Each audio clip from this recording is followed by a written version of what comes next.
بسم الله الرحمن الرحيم الحمد لله وكفى وسلام على عباده الذين اصطفى أما بعد أعوذ بالله من الشيطان الرجيم بسم الله الرحمن الرحيم إن الذين يحبون أن تشيع الفاحشة في الذين آمنوا لهم عذاب أليم في الدنيا والآخرة والله يعلم وأنتم لا تعلمون وقال رسول الله صلى الله عليه وسلم والحياء شعبة من الإيمان صدق الله العظيم وصدق رسوله النبي الكريم اللهم صل على سيدنا محمد وعلى آل سيدنا محمد وبارك وسلم. بچو تقلید مغرب سے سنو اے شیعہ والو کہ مغرب کی طرف جاتے ہی سورج ڈوب جاتا ہے. محترم بھائیوں بزرگوں، اللہ پاک نے ہم سب کو ایک کامل مکمل اکمل دین عطا فرمایا ہے. اسلام ایک مکمل ضابطۂ حیات کا نام ہے. اسلام دھرتی پر ایک ایسا مذہب ہے کہ ہر موقع ہر لمحے کی رہنمائی، ہر معاملے کی مکمل رہنمائی اسلام کے اندر موجود ہے. دنیا کے دیگر جو مذاہب ہیں ان کے پاس ایسے قوانین، ایسے دستور نہیں ہیں جو اللہ تعالیٰ کے فضل و کرم سے ہمارے پاس ہیں، بلکہ خالق کائنات نے خود کہہ دیا ان الدین عند اللہ الاسلام. دنیا میں بہت سارے مذاہب ہیں لیکن اللہ کے نزدیک تو صرف ایک ہی دین ہے اور وہ ہے دین اسلام. وَمَن يَبْتَغِ غَيْرَ الْإِسْلَامِ دِينًا فَلَن يُقْبَلَ مِنْهُ. اسلام کے علاوہ کوئی کسی دین کو اگر اپناتا ہے ہرگز اس سے قبول نہیں کیا جائے گا. وَهُوَ فِي الْآخِرَةِ مِنَ الْخَاسِرِينَ. اور وہ دنیا آخرت میں نقصان اٹھانے والوں میں سے ہوگا.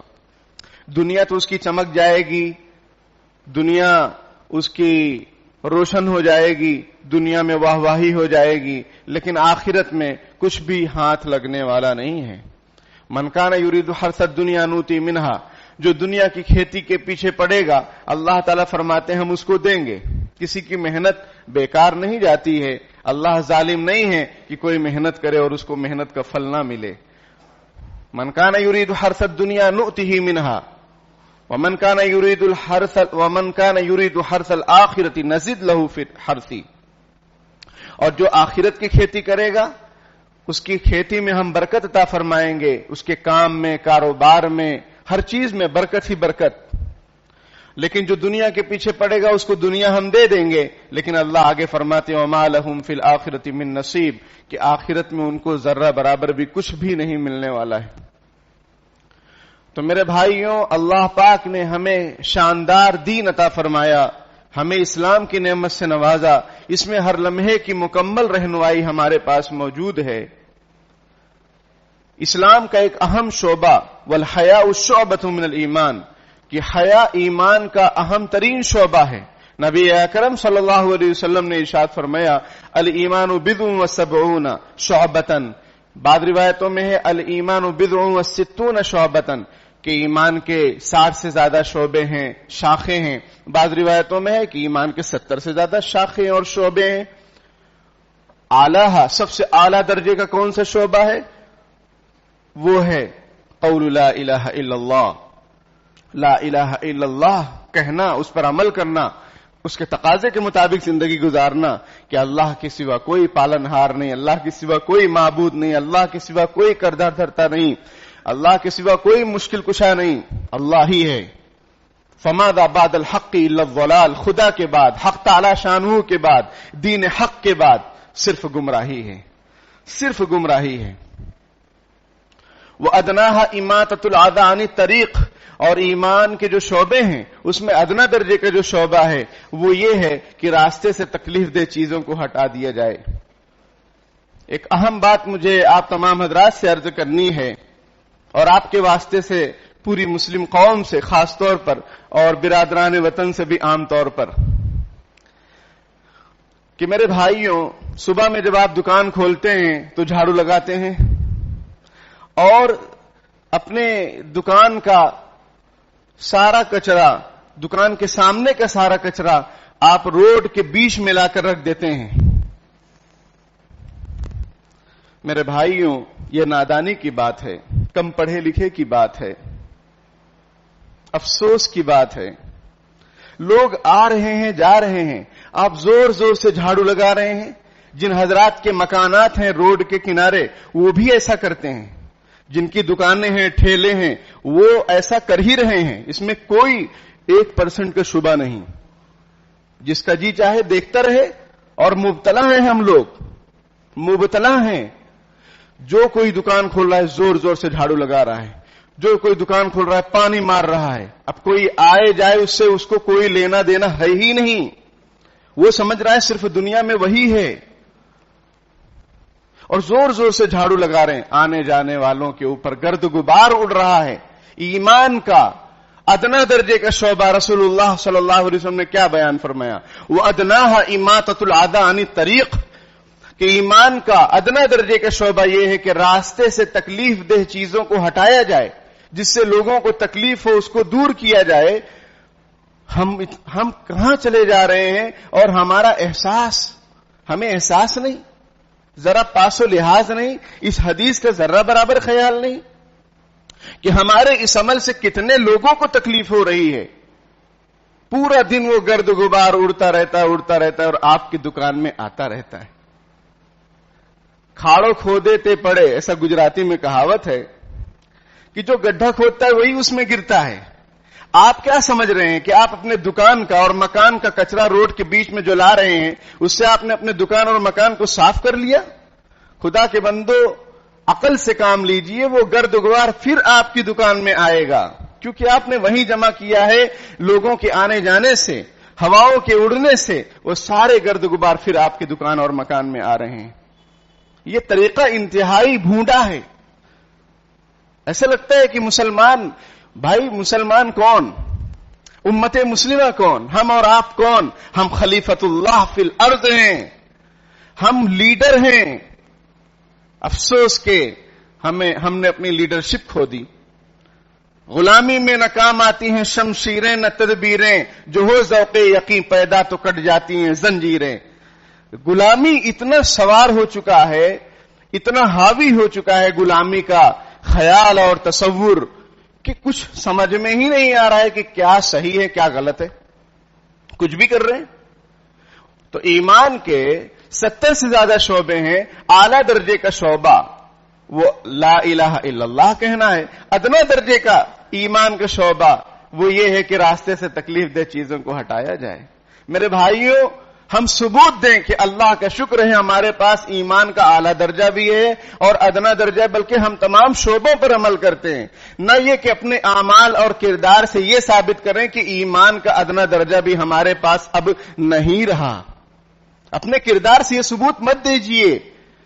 اچھے خاصے لوگ، نمازی حاجی، وہ دکانوں کو صاف کر رہے ہیں تو سارا کچرا بیچ روڈ پر لا کر رکھ دے رہے ہیں۔ آنے جانے والوں کو تکلیف ہو رہی، اس کا ان کو ذرہ برابر کوئی احساس، کوئی پرواہ ہی نہیں۔ المسلم من سلم المسلمون من لسانہ ویدی، مسلمان وہ ہے جس کے ہاتھ اور زبان سے دوسرے مسلمان محفوظ رہیں۔ امام غزالی رحمۃ اللہ علیہ نے واقعہ لکھا ہے، ایک بزرگ تھے، ان کے گھر میں چوہے آ گئے، تو انہوں نے ایک مرتبہ اپنے شاگردوں کے سامنے، اپنے مریدوں کے سامنے عرض کیا کہ گھر میں بہت سارے چوہے جمع ہو گئے ہیں، بڑی تکلیف ہوتی ہے، پریشانی ہوتی۔ مریدوں نے ایک مرتبہ سنا، دوبارہ جب پھر کبھی کچھ دنوں کے بعد انہوں نے یہی واقعہ ذکر کیا کہ اس طرح تکلیف ہو رہی۔ کسی نے کہا، حضرت ہم نے پہلے بھی کہا تھا کہ آپ دوا لا دیں یا کوئی بلی پال لیں تو سارے چوہے بھاگ جائیں گے۔ انہوں نے کہا کہ میں اس لیے نہیں پال رہا ہوں بلی کہ وہ چوہے پھر میرے پڑوس کے گھر میں چلے جائیں گے، وہاں تکلیف پہنچائیں گے۔ کیا جذبات تھے ان حضرات کے! اور ہم لوگ ہیں کہ گھر بنائیں گے، اس میں جو چھت کا پائپ ہوگا وہ اس انداز سے لگائیں گے کہ پانی پڑوسی کے مکان کی چھت پر گرے، اور اگر کچا ہے پڑوسی کا مکان تو اس کی دیوار میں پانی گرے، اس طرح پانی گرے کہ اس کی دیوار میں سوراخ کر دے۔ وہ کہنے آئے گا تو اس سے لڑیں گے۔ یہ مسلمان ہیں جنہیں دیکھ کر شرمائے یہود۔ بھائی مسلمانی یہ نہیں ہے. اگر ہم اللہ کو مانتے ہیں، رسول اللہ صلی اللہ علیہ وسلم پر ہمارا ایمان ہے، قرآن ہمارا دستور ہے، سیرت صحابہ اور رسول ہماری زندگی ہے، اولیاء اکرام سے ہمیں محبت ہے، تو کیا محبت ہے؟ اس کا ثبوت دیجئے، اس کا ثبوت دیجئے. تو ایمان کا ادنا درجہ یہ ہے کہ تکلیف دہ چیزوں کو راستے سے ہٹایا جائے. اس جرم سے اور اس گناہ سے خدا کے واسطے ابھی توبہ کر لیجئے. ابھی بس یہ آپ نے بات سنی، اب توبہ کر لیجئے کہ یہ جو طریقہ ہے ہمارے معاشرے کا کہ جھاڑو لگانے کا، راستے پر کچرا جمع کرنے کا، اس سے ہم توبہ کرتے ہیں، آئندہ کبھی نہیں ہوگا. آپ صاف صفائی کیجئے. آپ یہ دل میں بالکل خیال مت لائیے گا کہ یہ تو ہم کو صفائی سے روک رہے ہیں. صفائی سے نہیں روک رہے ہیں، تکلیف دینے سے روک رہے ہیں اور بڑے جرم سے روک رہے ہیں آپ کو. آپ صفائی کیجئے سلیقے سے. شرط سلیقہ ہے ہر ایک امر میں، عیب بھی کرنے ہو ہنر چاہیے. آپ کیا سمجھتے ہیں سلیقہ کو؟ سلیقے سے آپ جو ہے جھاڑو لگائیں، ایک جگہ جھاڑو جو کچرا ہے اس کو جمع کیجئے، اس کو وہیں رہنے دیجئے. صبح میں جھاڑو والا آئے گا لے کر چلا جائے گا. اس صبح میں صفائی کرنے والا الگ صفائی کر رہا ہے، اور آپ آ رہے ہیں دکان کھول رہے ہیں، سارا کچرا روڈ کے بیچ میں لا کے رکھ دے رہے ہیں. آنے جانے والوں کو گرد و غبار، چلنے والوں پر گرد و غبار، پانی مار رہے ہیں، لوگوں پر چھینٹے اڑ رہے ہیں، وہ لوگوں کو تکلیف ہو رہی. یہ مسلمانی نہیں ہے میرے بھائیوں. اور میں نے کیا کہا، اس میں سب مبتلا ہیں، مسلم غیر مسلم سب مبتلا ہیں. لیکن اگر آپ نے پہل کی، اور آپ ہی کو پہل کرنا ہوگا، اور آپ ہی اس قابل ہیں کہ آپ اخلاق کو پیش کریں امت پوری دنیا کے سامنے، پورے عالم کے سامنے. اور کیونکہ آپ مقتدا ہیں، آپ رہبر ہیں، آپ بہترین امت ہیں، آپ لیڈر ہیں، آپ خلیفۃ اللہ فی الارض ہیں. لوگ آپ کی پیروی کرنے کے لیے بنائے گئے ہیں، آپ کو لوگوں کی رہنمائی کرنے کے لیے برپا اور پیدا کیا گیا ہے. تو آپ یہ عمل شروع کیجئے. اللہ تعالیٰ توفیق عطا فرمائے. اسی حدیث میں ایک ٹکڑا ہے والحیاء شعبۃ من الایمان، حیا ایمان کا ایک اہم شعبہ ہے. حالانکہ نبی اکرم صلی اللہ علیہ وسلم نے اعلیٰ درجہ ذکر کر دیا، ادنا درجہ ذکر کر دیا ایمان کا، لیکن حیا کو اسپیشل بیان کیا. حیا کو اسپیشل بیان کیا. کیوں؟ دوسری حدیث میں چلتے ہیں، ان الحیا والایمان قرناء جميعا فاذا رفع احدهما رفع الاخر. حیا اور ایمان یہ دونوں آپس میں ایک دم ساتھ ساتھ ہیں، ایک اگر جائے گا دوسرا بھی چلا جائے گا. حیا ختم ہوا، حیا ختم ہوئی، ایمان ختم، ایمان ختم ہوا، حیا ختم. یہ لازم ملزوم ہے، ایک ساتھ رہتے ہیں. ایمان بھی ہوگا، حیا بھی ہوگا، حیا بھی ہوگی. اگر ایمان ختم تو حیا ختم. یہ بھی ایک حدیث شریف ہے. اتنا اہم شعبہ، اتنا اہم یہ اللہ تعالی کا حکم. اور پھر اس کے اسباب بھی قرآن میں ذکر کیے گئے بہت سارے. پردہ ہے، نظروں کو، نگاہوں کی حفاظت ہے، زنا کے قریب نہیں جانا ہے. قرآن کہتا ہے وَلَا تَقْرَبُوا الزِّنَا، زنا سے قریب مت ہو، زنا کے قریب مت پھٹکو.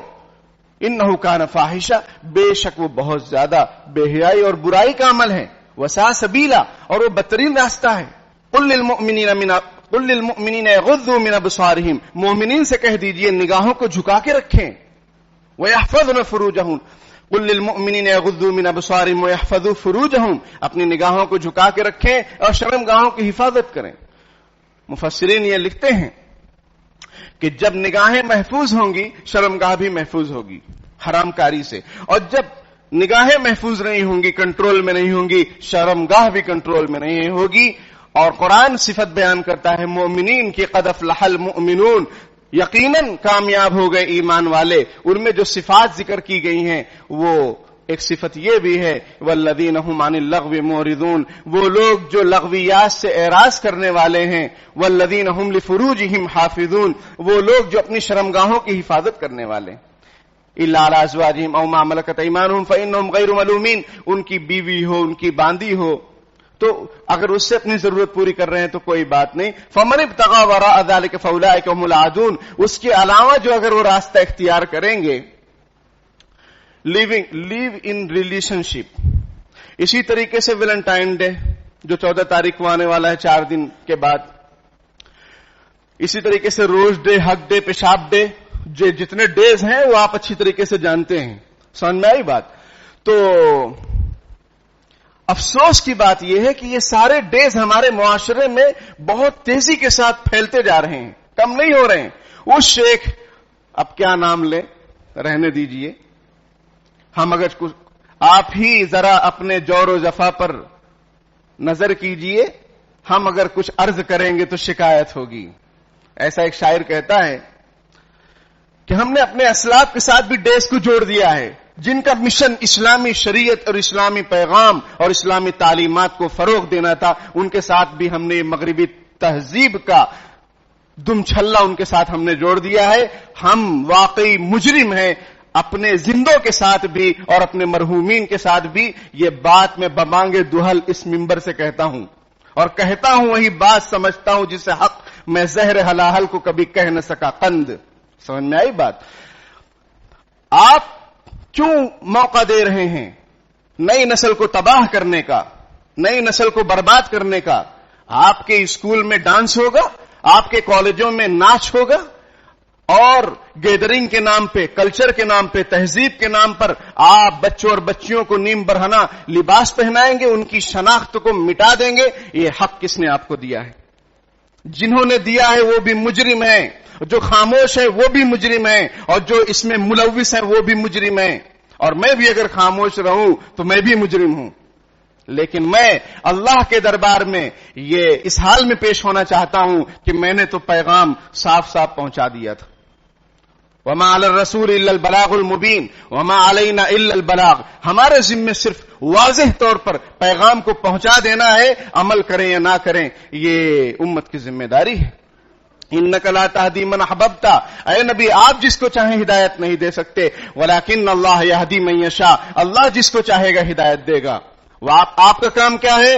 ان علیک الا البلاغ, آپ کا کام صرف یہ ہے کہ آپ پہنچائیے. اگر آپ نہیں پہنچائیں گے, یا ایھا الرسول بلغ ما انزل الیک من ربک, اے رسول جو کچھ آپ پر نازل کیا جا رہا ہے آپ اس کا پرچار کیجئے, اس کو لوگوں میں عام کیجئے. وَإِن لَّمْ تَفْعَلْ فَمَا بَلَّغْتَ رِسَالَتَهُ, اور اگر آپ نے نہیں پہنچایا, پیغام کو صحیح نہیں بتایا, حق بات کو واضح طور پر نہیں اعلان کیا, اس لیے کہ ہم نے آپ کو انا ارسلناک شاہدا ومبشرا ونذیرا, ہم نے آپ کو حاضر, ہم نے آپ کو گواہ, اور ہم نے آپ کو خوشخبری سنانے والا, ہم نے آپ کو ڈرانے والا بنا کر بھیجا ہے. صرف حلوے مانڈے کی ہی بات نہیں ہوگی, صرف حلوے مانڈے کی بات رسول نہیں کریں گے, وہ ڈرائیں گے بھی جہنم سے بھی, قبر کے عذاب سے بھی, دنیا کی پکڑ سے بھی, زلزلوں سے بھی, اور اللہ کے مختلف عذابوں سے بھی. وہ ڈرائیں گے, ان کا مشن ہے.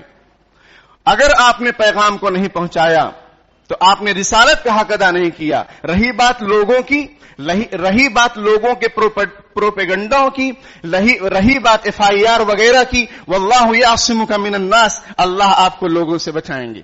جب یہ آیت نازل ہوئی, نبی اکرم صلی اللہ علیہ وسلم نے ان صحابہ کرام کو بلایا جو آپ کی پہرہ داری کیا کرتے تھے. ستون حرس, ریاض الجنہ میں ایک ستون کا نام ہے, یعنی چوکیداری کرنے والا ستون, جہاں صحابہ کرام بیٹھا کرتے تھے کہ کوئی نبی اکرم صلی اللہ علیہ وسلم کو تکلیف نہ پہنچا دے. تو آپ صلی اللہ علیہ وسلم نے جب یہ آیت نازل ہوئی اللہ کی طرف سے, واللہ یعصمک من الناس, کہ لوگوں سے ہم آپ کو بچائیں گے, ہم آپ کی حفاظت کریں گے. فاللہ خیر حافظا وہو ارحم الراحمین, سب سے زیادہ حفاظت کرنے والا اللہ تعالیٰ ہے, بہترین حفاظت کرنے والا, اور وہ بہت رحم کرنے والا, مہربان ہے. تو نبی اکرم صلی اللہ علیہ وسلم نے فرمایا کہ میرے لیے اللہ کافی ہے, مجھے اب کسی کی جو ہے حفاظت کی ضرورت نہیں ہے. صحابہ کرام کو منع کر دیا. تو میرے بھائیوں, لوگ ڈرتے ہیں بولنے سے کہ بولیں گے تو کیا ہوگا, کچھ نہیں ہوگا, نہ کوئی آپ کی موت لے سکتا ہے, نہ آپ کو کوئی ذلیل کر سکتا ہے. عزت, ذلت, موت و حیات اللہ کے قبضے قدرت میں ہے. امر بالمعروف اور نہی عن المنکر اس امت کا فریضہ ہے. اگر جس دن یہ امت اپنے فریضے سے غافل ہو جائے گی, یہ دعائیں کرے گی, اس کی دعائیں قبول نہیں ہوں گی. یہ حدیث شریف میں باتیں موجود ہیں. آج کیا وجہ ہے کہ ہم لوگ اپنی پریشانیوں کا دکھڑا اللہ کے سامنے روتے ہیں, لیکن جو کرنے کا کام ہے وہ نہ کرنے کی وجہ سے ہماری دعائیں سنی نہیں جا رہی ہیں, کیونکہ نبی اکرم صلی اللہ علیہ وسلم کے فرمان میں کوئی کمی بیشی نہیں ہو سکتی ہے, اور نہ وہ جھوٹ ہے. اللہ کے رسول سچے ہیں, اللہ سچے, اللہ کے رسول سچے کہ اگر تم امر بالمعروف یعنی بھلائی کا حکم دینا, جو اچھائی ہے اس کو بولیں گے اور جو برائی ہے اس سے روکیں گے, اس سے ٹوکیں گے, اس کی نکیر کریں گے, اگر یہ مزاج نہیں ہوگا اور یہ مزاج دھیرے دھیرے ختم ہوتے جا رہا ہے. اگر کسی سے کوئی بات کرو کہتے ہیں کیا ضرورت ہے, جیسا چل رہا ہے چلنے دو. ارے بھائی جیسا چل رہا ہے چلنے دو, اس سے یہ اسلام کی تعلیم نہیں ہے, یہ اللہ کی منشا نہیں ہے, رسول اللہ صلی اللہ علیہ وسلم کا یہ مزاج نہیں ہے, صحابہ کرام کا یہ مزاج نہیں ہے, حضرت حسین رضی اللہ تعالیٰ عنہ کا یہ مزاج نہیں تھا. جیسا چل رہا ہے چلنے دو. اگر یہی بات ہوتی تو کیوں حضرت کربلا میں یہ لوگ شہید ہو جاتے, اپنی گردنیں کٹا دیتے؟ کیوں کٹا دیتے؟ جیسا چل رہا ہے چلنے دو. تو میرے بھائیوں, ایک اہم شعبہ حیا ہے. آج افسوس کی بات یہ ہے کہ ہمارے معاشرے کے اندر یہ چیز دھیرے دھیرے ختم ہو جا رہی ہے. ہم اپنے گھروں میں ایسے لباس فراہم کر رہے ہیں جو حیا سوز ہیں, جو لڑکیوں کا لباس نہیں ہونا چاہیے, جو نیم برہنگی لیا ہوا ہے, جس سے جو ہے جسم کے حصے نمایاں ہوتے ہیں. نبی اکرم صلی اللہ علیہ وسلم نے حضرت اسماء رضی اللہ تعالیٰ عنہا, جو حضرت عائشہ رضی اللہ تعالیٰ عنہا کی بہن ہے, حضور نے ان سے فرمایا کہ اسماء, جب لڑکی بالغ ہو جائے تو اس کے بدن میں صرف ہتھیلی اور چہرے کے سوا کچھ بھی نظر نہیں آنا چاہیے. وہ بھی کس کے سامنے؟ محرم کے سامنے. غیر محرموں کے سامنے تو چہرہ بھی نظر نہیں آنا چاہیے, کیونکہ فتنے کے جو مرکز ہے وہ چہرہ ہی ہے. لوگ جو دیکھتے ہیں وہ چہرہ ہی دیکھتے ہیں. یہ حضور کی تعلیم ہے کہ چہرہ اور ہتھیلی کے سوا محرموں کے سامنے گھر کے اندر بس اتنا نظر آنا چاہیے جب لڑکی بالغ ہو جائے. تو اسلام نے کتنا بہترین نظام ہمیں دیا کہ جب بچہ 7 سال کا ہو جائے تو اس کو نماز کا حکم دو. مروا اولادکم ہم ابناء السبع سنین, اپنی اولاد کو نماز کا حکم دو جب وہ 7 سال کے ہو جائیں. واضربوا علیہا وہم ابناء 10 سنین وفرقوا بین المضاجع. اور اللہ کے رسول صلی اللہ علیہ وسلم جو رحمت للعالمین ہیں, کل میں نے درس حدیث میں ایک روایت پڑھی کہ حضرت عائشہ رضی اللہ تعالیٰ عنہا فرماتی ہیں, ما ضرب رسول اللہ صلی اللہ علیہ وسلم بیدہ شیئا قط ولا خادما ولا امرأة. نبی اکرم صلی اللہ علیہ وسلم نے نہ کبھی اپنے کسی خادم کو مارا, نہ کبھی کسی اپنی بیوی کو مارا, کسی عورت کو نہیں مارا سوائے میدان کارزار کے. وہ نبی کیا تعلیم دے رہے ہیں کہ بچہ اگر 10 سال کا ہو جائے نماز چھوڑتا اس کی پٹائی کرو, اور 10 سال کے ہو جائے تو ان کے بستر الگ کرو, ان کو ساتھ میں مت لیٹنے دو, چاہے وہ لڑکے لڑکے ہوں چاہے لڑکے لڑکیاں ہوں یا لڑکی لڑکی ہوں, الگ الگ بستر پر ان کو لٹاؤ. اور اگر بڑا جیسے کہ وہ بیڈ ہوتا ہے, دیوان بیڈ ہوتا ہے اور پلنگ ہوتا ہے, ٹھیک ہے, اب اس پہ بڑا چوڑا ہے وہ, اب 2 لوگ لیٹنے ہیں تو بیچ میں تکیہ وغیرہ رکھ دو تاکہ فصل رہے. یہ ہمارے نبی کی تعلیم ہے, یہ اسلام کی تعلیم ہے, یہ حیا کی تعلیم ہے. آج ویلنٹائن ڈے کے نام پر کیا بےہودگی, کیا طوفان بدتمیزی معاشرے میں برپا ہے. اور نہ ٹیچر کو اس کا احساس ہے, نہ والدین کو اس کا احساس ہے کہ ہمارے بچے بچیاں کہاں جا رہے ہیں, کس سے مل رہے ہیں. فنکشن کے نام پر اسکولوں میں کالجوں میں ریلز بنائی جا رہی ہیں. بے حیائی کا درس اگر ہم دیں گے, چو کفر از کعبہ برخیزت کجا ماند مسلمانی, جب کعبہ سے ہی کفر نکلنے لگے گا تو مسلمان کہاں بچیں گے. وہ پڑھانے والے ٹیچر حضرات, وہ معلمین یہی اگر سیلفیاں لیں گے بچوں کے ساتھ بچیوں کے ساتھ تو ان کو حیا کی تعلیم کون دے گا. کیا بڑی بچیوں سے پردہ نہیں ہے؟ کس نے آپ سے کہہ دیا کہ بڑی بچی ہو اور آپ ٹیچر ہو تو آپ سے پردہ نہیں ہے؟ کس نے کہہ دیا؟ کہاں لکھا ہوا ہے؟ کون سا دین آپ فالو کر رہے ہیں؟ آپ نہ اسلاف کی اقدار کی روایات کی پاس و لحاظ رکھنے والے ہیں, نہ شریعت کی پاس و لحاظ رکھنے والے ہیں. آنکھ جو کچھ دیکھتی ہے لب پہ آ سکتا نہیں, محو حیرت ہوں کہ دنیا کیا سے کیا ہو جائے گی. آپ کہتے ہوں گے کہ ہمیں تو کچھ نظر نہیں آتا, آنکھ کھول کر دیکھیے سب کچھ نظر آئے گا. آنکھ کھول کر دیکھیے, کیوں نہیں عبرت کی نگاہ سے دیکھتے؟ ہم تو عبرت کی نگاہ سے دیکھتے ہیں, سوچتے ہیں کس طریقے سے ہمارا معاشرہ سنور جائے, حیا عام ہو جائے, بے حیائی ختم ہو جائے, زناکاری ختم ہو جائے. آپ بھی فکر کو اوڑھیے, اللہ آپ کے سامنے کھولیں گے کہ کیا کیا ہو رہا ہے ہمارے معاشرے کے اندر. تہذیب کے نام پر, کلچر کے نام پر, ثقافت کے نام پر, تعلیم کے نام پر, ایجوکیشن کے نام پر, ریسرچ کے نام پر